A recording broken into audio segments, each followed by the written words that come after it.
진심을 담아서 한 번만 더 인사하겠습니다. 보고 싶었습니다. 감사합니다. 고맙습니다. 오늘도 하나님께서 우리 모두에게 성령으로 충만케 하시고 우리의 생활의 여건과 형편대로 하나님께서 복 주시는 역사가 꼭 있게 되기를 바랍니다. 이스라엘 백성들이 430년 동안 애굽의 뜻밖의 이주하게 되어서 뜻밖의 430년 동안 노예 생활을 하게 됩니다. 종의 생활은 우리가 생각하는 것보다도 훨씬 비참합니다. 그게 한 해 두 해도 아니고 430년이었다니 정말 감히 우리는 상상도 못하는 일을 그들은 겪었습니다. 그리고는 하나님께서 모세를 세워서 출애굽하게 만드셨고 이스라엘 땅에 약속한 땅에 가나안 땅에 들어와서 12지파가 공정하게 불평함 없이 이제 땅을 분배받게 됩니다. 그리고는 그 당시에 나라의 지도자가 특별히 없었고 일이 생기면, 즉 일이라고 하는 것은 다툼이 생겼거나 이 지파와 저 지파의 경계의 문제라든지 땅의 분배의 문제라든지 혹은 생활 속에 법률적인 문제가 생겼다든지 그러면 그것을 재판하고 판단하는 분이 계셨는데 우리가 일명 사사라고 얘기를 하는 것입니다. 이 사사는 또 나라에 전쟁이 일어나면 병사들을 소집해서 급조한 군대를 이끌고 나가서 전쟁을 치르곤 했던 것입니다. 불완전한 지도자의 시대, 아직까지 국가의 조직이 완전히 갖추어지지 않는 채 그렇게 살아갔지만 불편함이 없었고 외부의 침입이 있으면, 외세의 침입이 있으면 하나님이 사사라고 하는 사람을 세우셔서 막으셨고 지켜주셨고 보호해 주셨습니다. 사사 시대라고 얘기는 하지만 그 시대는 하나님의 손길이 늘 함께하는 시대였던 것입니다. 그런데 이스라엘 백성들이 곰곰이 생각해 보니까 다른 나라에는 일정적인 지도자가 세워지는 겁니다. 소위 말하는 왕, 임금, 왕이라고 하는 사람이 세워져서 매일 똑같이 일률적인 통제를 하니까 얼마나 일률적이고 효율적인지, 그래서 그때부터 이스라엘 백성들은 하나님 앞에 기도하기 시작합니다. 우리들에게도 왕을 주십시오. 그렇게 해서 13명의 사사의 시대, 즉 기간으로 얘기하면 340년 동안의 평화롭고 태평스러웠던 시대가 끝나게 되어지고 이스라엘 백성들의 요구에 따라서 첫 번째 왕이 세워지게 되는 것입니다. 첫 번째 왕은 사울이었고 두 번째 왕은 다윗이었으며 세 번째 왕은 솔로몬이었습니다. 동일하게 이 사람 모두 40년 동안 나라를 다스리게 되었고 솔로몬 때 하나님께서 지혜와 총명을 주셔서 성전도 짓게 만들었고 그것을 통하여서 하나님이 크게 복을 주셨는데 이 솔로몬이 복을 잘 관리하지 못합니다. 소위 말하는 성적 타락, 쾌락에 빠지게 되어집니다. 우상 숭배하게 됩니다. 이런 일을 통하여서 하나님이 남왕국과 북왕국 나라를 찢어 놓게 되는 것입니다. 이런 왕정 정치가 돌아가기 전 사사시대가 끝났을 때 이스라엘 백성들이 하나님 앞에 간구하지요. 하나님 우리들에게도 일정한 지도자를 세워주십시오. 왕을 주십시오. 그때 하나님의 종이었던 사무엘이 경고합니다. 국가가 일정적인 힘을 유지할 수 있어서 좋겠지만 다시 말씀드리면 국민들의 권력을 쥔 자가 자리에 앉게 되어지면 그 권력이라고 하는 것은 국민들로 하여금 세금도 거두게 되어지고 여러 가지 제도를 정함으로 너희들에게 가시가 될 것이다. 그래도 좋느냐? 되묻게 되지요. 그렇게 하여서 하나님께서 사울을 왕으로 세우시게 되는 것입니다. 여러분 오늘 우리는 사울 왕 그러면 다 부정적인 의미를 생각을 가지고 있습니다. 그것도 그럴 것이 사무엘상 16장 마지막 절에 보면 하나님께서 사울을 왕으로 세웠던 것을 후회하셨다라는 말씀이 나오기 때문에 우리는 사울 왕 그러면 이미 우리 생각 속에 부정적인 생각이 가득 차 있습니다. 그런데 오늘은 여러분들이 그런 생각을 좀 깨뜨리고 싶습니다. 하나님께서 사울을 왜 세우셨는가? 많은 사람들 가운데서 그만한 조건이 있었고 그만한 인물이었다는 것을 제가 오늘 좀 말씀을 드리고 싶고 설교의 결론이긴 합니다만 이 사울이 택함을 받고 세움을 받았을 때는 참 좋은 사람이었는데 권력을 쥐게 되니까 초심을 잊어버리고 부패한 사람, 타락한 사람, 그렇게 우리가 이제 결론 짓게 되는 것입니다. 그러면 오늘은 우리가 부정적인 면이 아니라 긍정적인 면을 생각해 보려고 하는 것입니다. 자, 9장 1절 2절 한번 보시겠습니다. 그냥 화면을 보십시오. 화면을 보시면 9장 1절 2절입니다. 이스라엘에는 12지파가 있습니다. 12지파가 있는데 이 지파 가운데서 야곱이 진짜로 사랑하는 여자가 있었습니다. 그 여자 이름이 라헬입니다. 라헬이 아이를 잘 낳지 못하다가 12명의 아들들 가운데서 2명의 아들을 낳습니다. 그리고 12번째 아들이었던 마지막 아들인 이 베냐민을 낳다가 난산을 하여서 그저 숨을 거두게 됩니다. 참 이 이삭에게 있어서는 야곱에게 있어서는 정말 사랑하는 여자가 아들을 낳다가 숨을 거두었기 때문에 너무너무 귀하고 사랑스러운 아들이었던 것입니다. 자, 1절 같이 읽겠습니다. 시작. 베냐민 지파에 기서라 이름하는 유력한 사람이 있으니 그는 아비엘의 아들이요 스몰의 손자요 베고라스의 정손이요 아비야의 왼손이며 베냐민의 사람이었더라. 자, 지금 이제 쭉 보시면 사울을 소개하기 위하여서 지파가 등장합니다. 12지파 가운데서 베냐민 지파였고 그 다음에 기서의 아들이었다. 2절 다시 볼게요. 2절. 기서에게 아들이 있으니 그의 이름은 사울이요 준수한 소년이었다 말이에요. 그러니까 누가 봐도 참 준수하다 말은 모범생이었다 그런 뜻입니다. 그러니까 지도자가 될 만한 것이죠. 얼마나 지도자가 될 만한 끓인가 하면 기스가 애기 중지 키우던 암나기가 집을 나가게 됩니다. 집을 나가게 되어서 종을 하나 붙여주면서 아들 사울에게 동네방네 다니면서 이 나귀를 찾아보라고 그렇게 아버지가 아들에게 부탁을 합니다. 사울은 아무 단서를 달지 않고 아버님 말씀대로 제가 받들어 순종하겠습니다. 종 하나를 다리고 이 동네 저 동네를 헤매게 됩니다.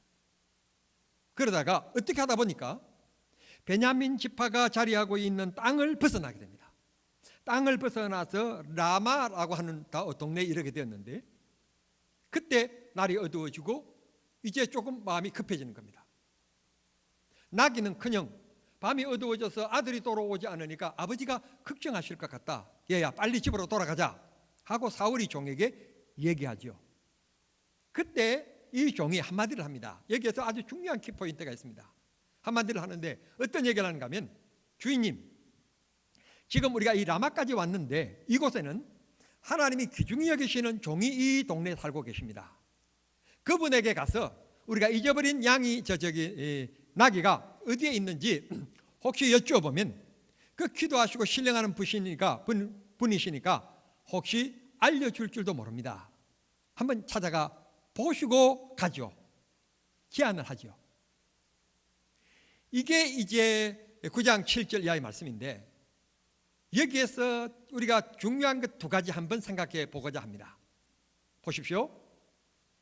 종이라고 하는 것은 노예라고 하는 것은 시간만 있으면 쉬고 싶고 놀고 싶고 그런 게 종의 근성입니다.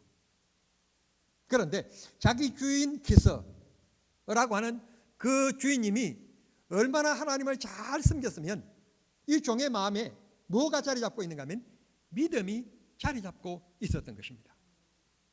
문제가 생겼을 때 주의 종을 신뢰하는 마음, 편안할 때는 잊고 살지만 우리가 힘들고 어려웠을 때 무엇을 잊어버렸을 때 그때는 하나님을 의지하고 또 하나님과 가까이 기도하시는 주의 종을 찾아가면 도움을 받을 수 있을 것이라고 하는 믿음이 이 노예, 이 종에게 있었다는 것은 참 놀라운 사실입니다.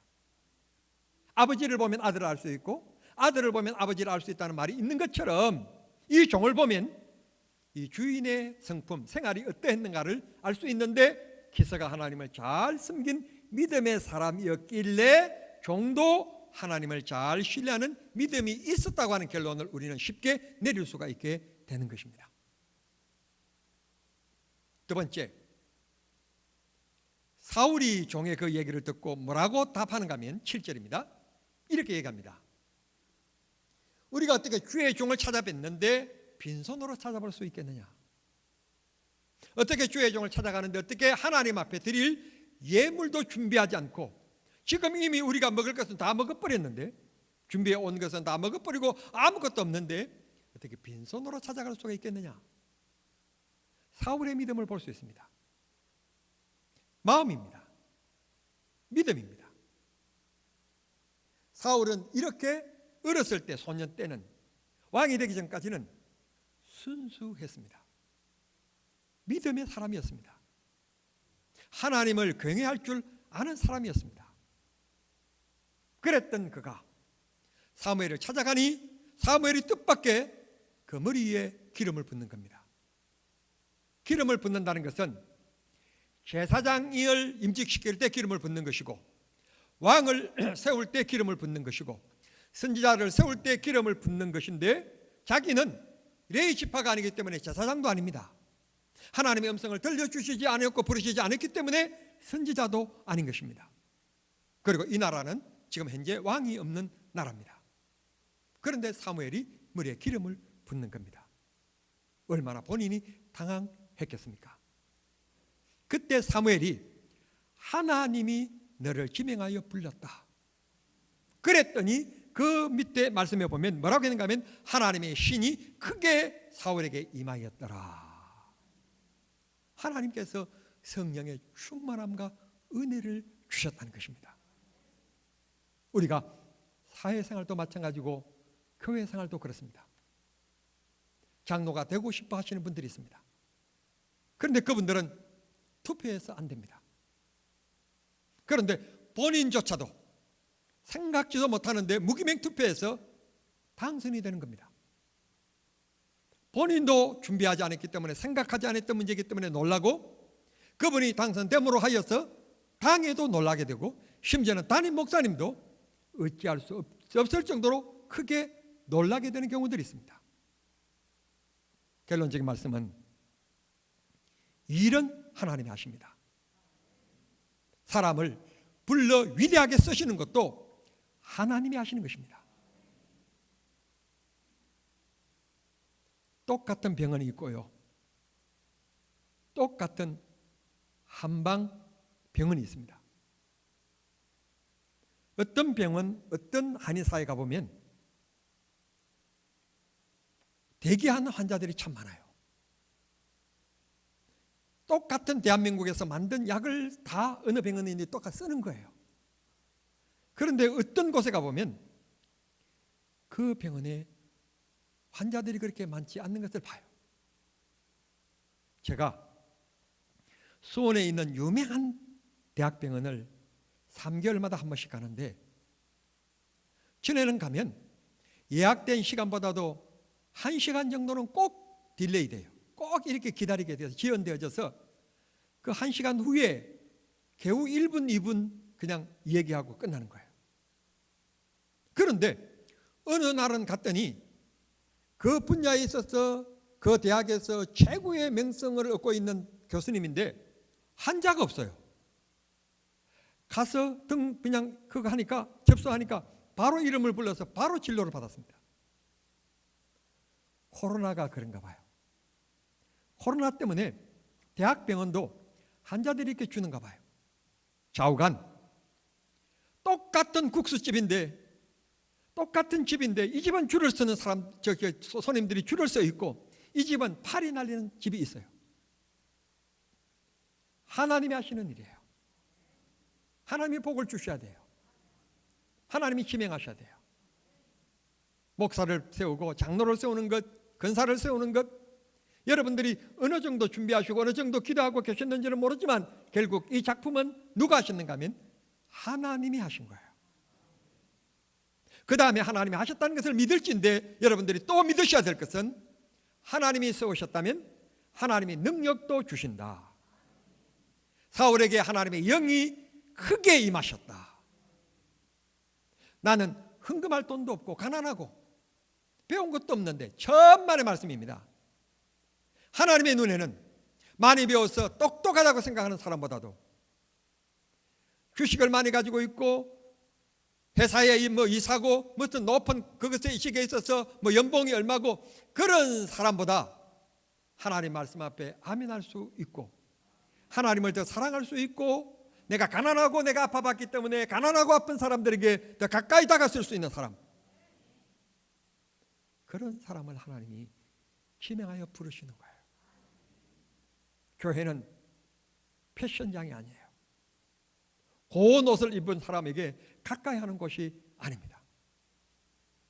교회는 이력을 따지는 곳이 아닙니다. 서울대 법대를 나왔다, 변호사 출신이다, 검사 출신이다, 판사 출신이다, 그런 것 따지는 곳이 아닙니다. 교회는 하나님을 얼마만큼 사랑하느냐, 그리고 이웃을 얼마만큼 사랑하느냐, 두 계명에 얼마나 충실되게 살아가느냐를 하나님이 보시는 것입니다. 나는 부족하다 생각하지만 하나님께서 은혜 주십니다. 하나님께서 사무엘에게 감동하셔서 사울의 머리 위에 기름을 붓게 하실 때 이 사울의 신앙의 고백을 한번 보십시오. 9장 21절입니다. 9장 21절에 보면 사울의 고백이 이렇습니다. 내가 속하여 있는 베냐민 지파는 작은 지파이며 또한 자기 가족은 베냐민 지파 중에서도 미약한 집안인데 어떻게 내가 왕이 될 수 있단 말입니까? 이걸 현대어로 풀어서 다시 얘기한다면, 나는 나의 힘이 될 수 있는 큰 정당도 없고 지지 세력들도 없고 그런 홀로 단신인데 나 같은 사람이 어떻게 지도자가 될 수 있겠습니까? 라는 말입니다. 지도자로서는 배운 것도 있고 삶의 덕목도 있어야 하고 리더십도 있어야 되고 미래를 바라보는 지향적인 희망적인 요소도 있어야 하는 것인데, 우리 집은 작은 지파에 또 못 사는 우리 가정에 그게 아들인데 내가 한 가정도 못 살 입장에 베냐민 지파 하나도 다스리지 못할 나 같은 이런 행편에 어떻게 나라의 지도자가 될 수 있단 말입니까? 성도 여러분, 다윗, 솔로몬 어느 임금을 하나님께서 지명하여 부르실 때 이렇게 겸손하게 표현한 분이 있습니까? 다윗도 이렇게 겸손하게 표현하지 않았습니다. 솔로몬도 이렇게 겸손하게 표현하지 않았습니다. 사울만이 겸손하게 자신을 표현했습니다. 하나님은 겸손한 자를 부르십니다. 겸손한 자를 사용하시는 것입니다. 교만은 패망의 선봉이고 겸손은 하나님의 덕행을 다하시고 은혜를 다하시는 축복의 앞잡입니다. 사울이 겸손할 때, 낮아질 때 하나님이 그를 불렀고 기름을 부으셨으며 하나님께서 그를 축복해 주셨습니다. 그때 그도 아마 놀랐을 것입니다. 나 같은 사람이 어떻게 나라를 지도할 수 있단 말인가 놀랐을 거예요. 그런 사울에게 10장 6절에 보면 하나님께서 지도자로서 나라를 이끌어갈 수 있는 미래적인 회한을 가지고 있고 리더십도 하나님께서 가질 수 있도록 주의 영이 그에게 임하심으로 그를 감동하셔서 그래 할 수 있다 하는 마음이 생기게끔 만드셨다고 말씀해 주시고 있습니다. 비옵나니 아멘 하신 분들은 말할 것도 없거니와 아멘 하지 못하신 분들까지라도 하나님께서 이 시간 주의 영을 부으시사 여러분들이 이 세상을 다스릴 수 있는 건세, 영적인 어둠의 세력을 다스릴 수 있는 건세, 그런 분들이 될 수 있기를 바라고, 여러분의 자녀들이 주님 앞에 이렇게 존귀하게 쓰임받는 축복의 가문, 빛나는 가문, 신나는 가문, 그런 축복의 가문이 될 수 있기를 우리 주님 이름으로 축복합니다. 하나님을 위하여 일하려고 하면 하나님이 지혜를 주시고 주의 신이 감동해 주십니다. 할 수 있는 힘을 주시고 능력을 허락하여 주시는 것입니다. 작다 생각하지 마십시오. 부족하다 생각하지 마십시오. 부족하는 만큼 하나님이 채워주십니다. 나는 하나님 앞에 겸손함을 지키면 되고 하나님 말씀에 순종을 지키면 됩니다. 하나님의 말씀이라면 아멘, 아멘.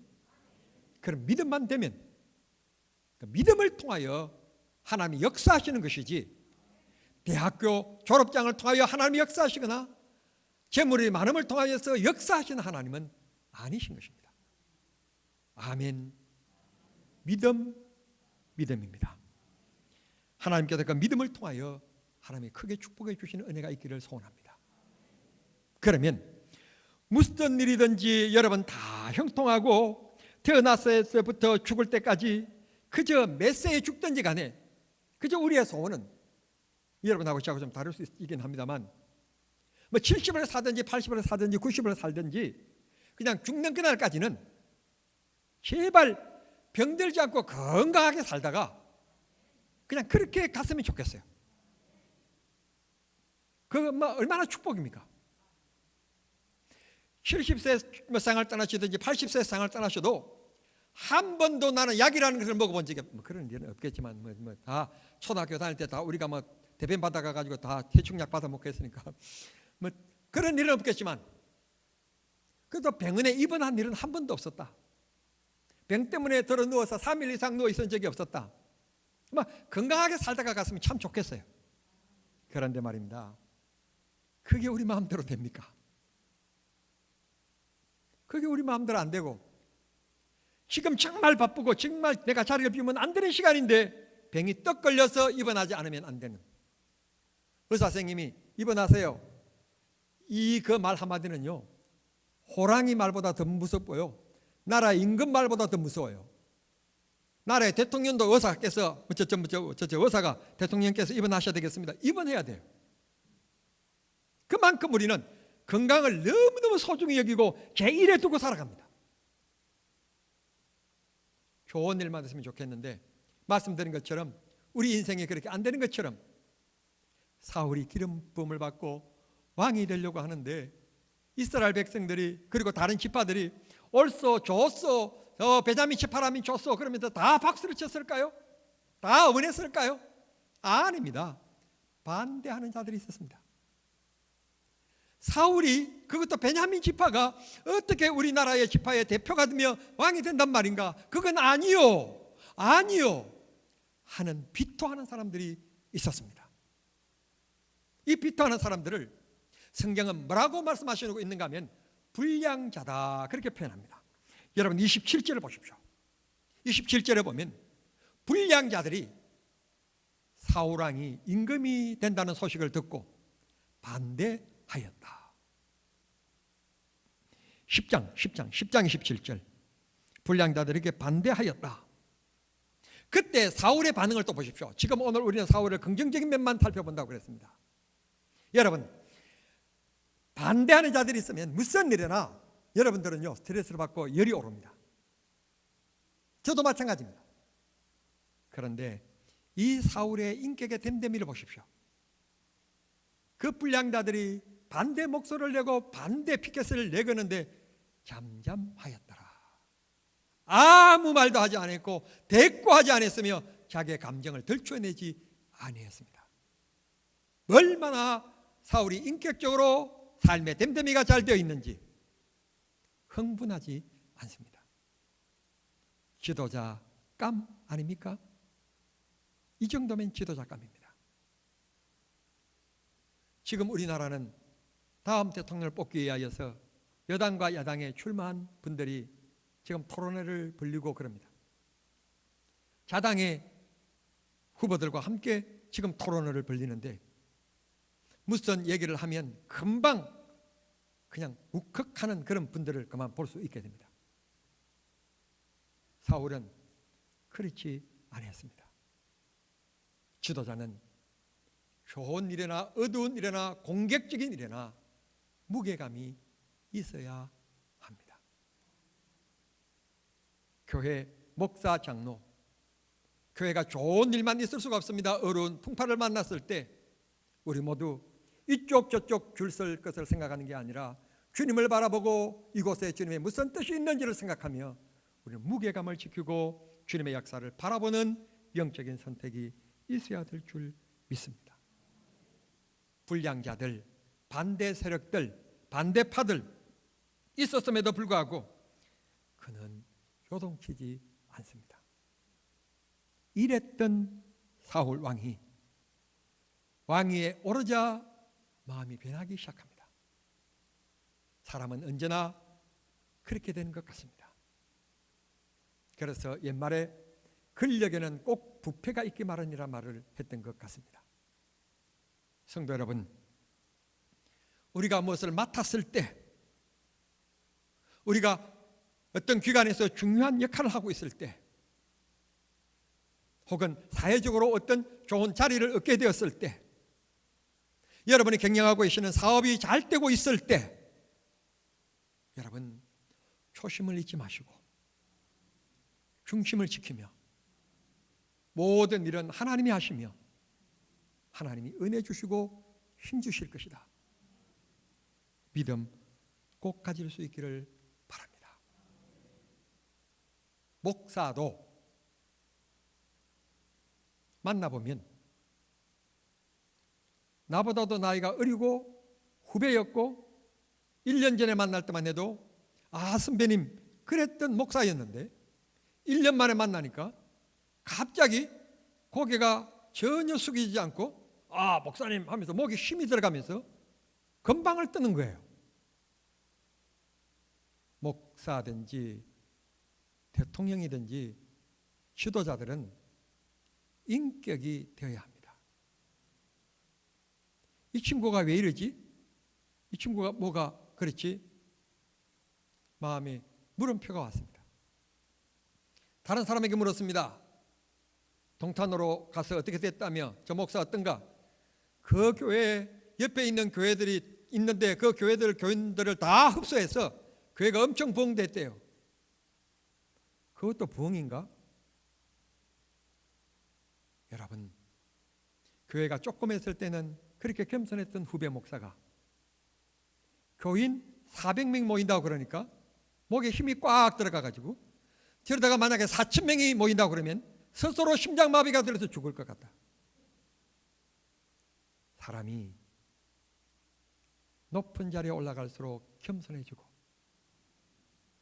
마음 문을 열고 남의 이에게 귀를 기울일 줄 알아야 인품적인 지도자인 것입니다. 지금 사울왕이 임금이 됐다는 소리를 듣고 암몬 자손이 위협을 가해옵니다. 그때 권력을 이양하기 직전이었던 사무엘이 백성들을 불러놓고 오늘 본문에 보면 모여라, 우리가 길갈로 올라가자. 길갈은 출애굽 이후에 여호수아가 지도자가 머물렀던 곳, 처음 가나안 땅의 행정적인 수호였던 이 곳 길갈로 올라가자. 그곳에서 하나님 앞에 예배하며 이제 새로운 왕이 세워지게 되니까 이제 우리 모두 마음을 함께 모아서 새 나라를 만들어 보자. 나라를 새롭게 해보자.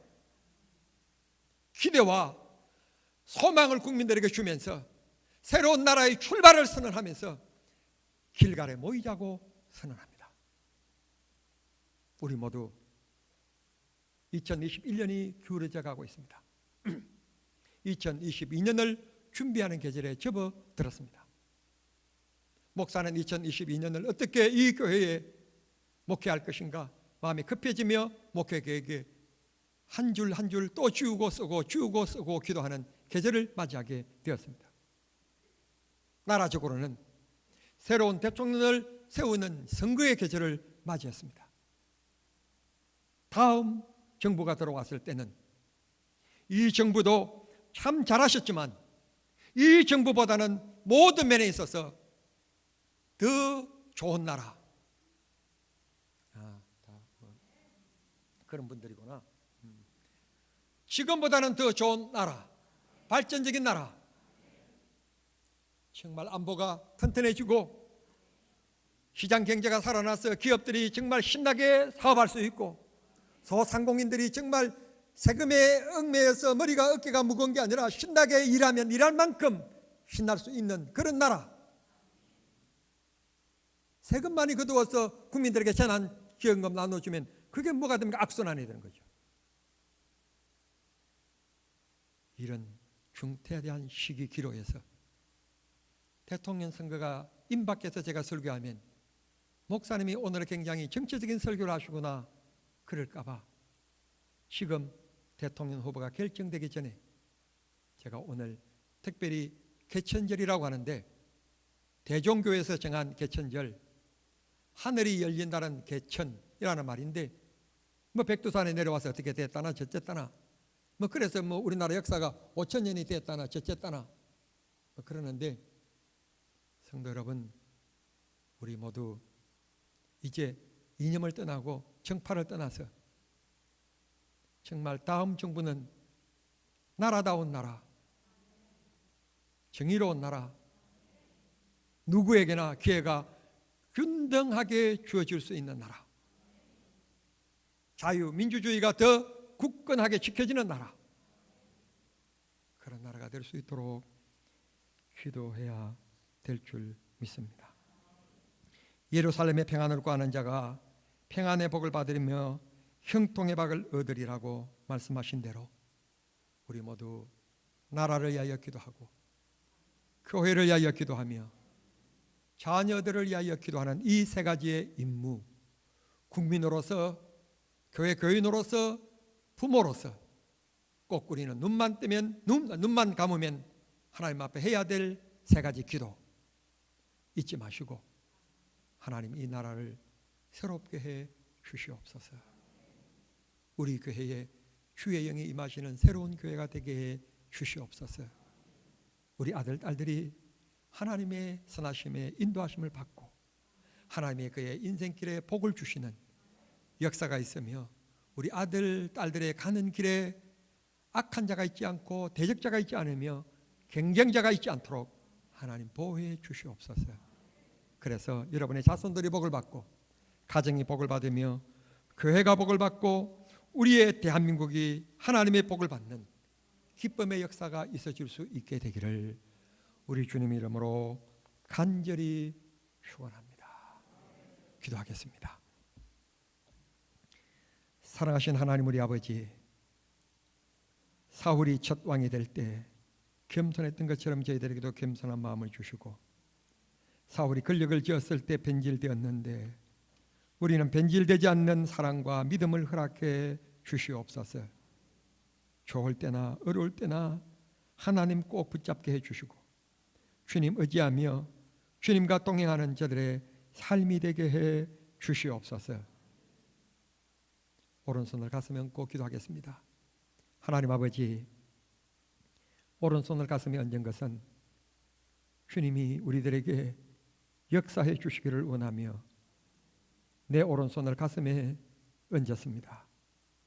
하나님 아버지, 건강에 문제가 있는 분들에게는 하나님께서 우리 인간을 만드신 하나님께서 역사하셔서 못된 병들이 물러가게 도와주시고 치료되게 도와주시며 건강에 회복이 있게 해 주시옵소서.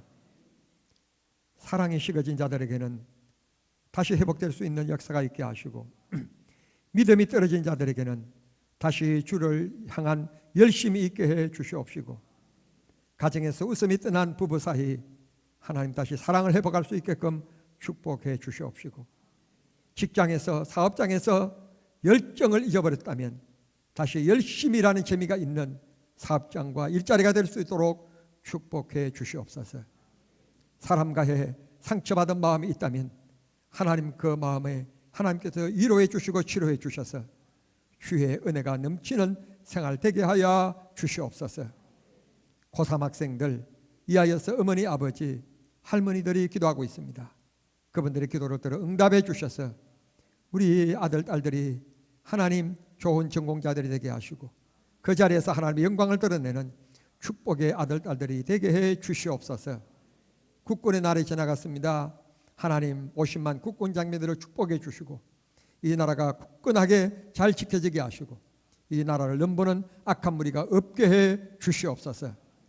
서로 침공하지 않고 서로 싸우지 않고 남한도 잘 살고 북한도 잘 살며 평화를 모색하며 도울 것은 도우며 살아가는 갈등이 있지 않도록 하나님 도와주시옵소서. 우리 온 성도들을 주님이 축복해 주시기를 원하옵고 예수님의 이름으로 기도하옵나이다. 아멘.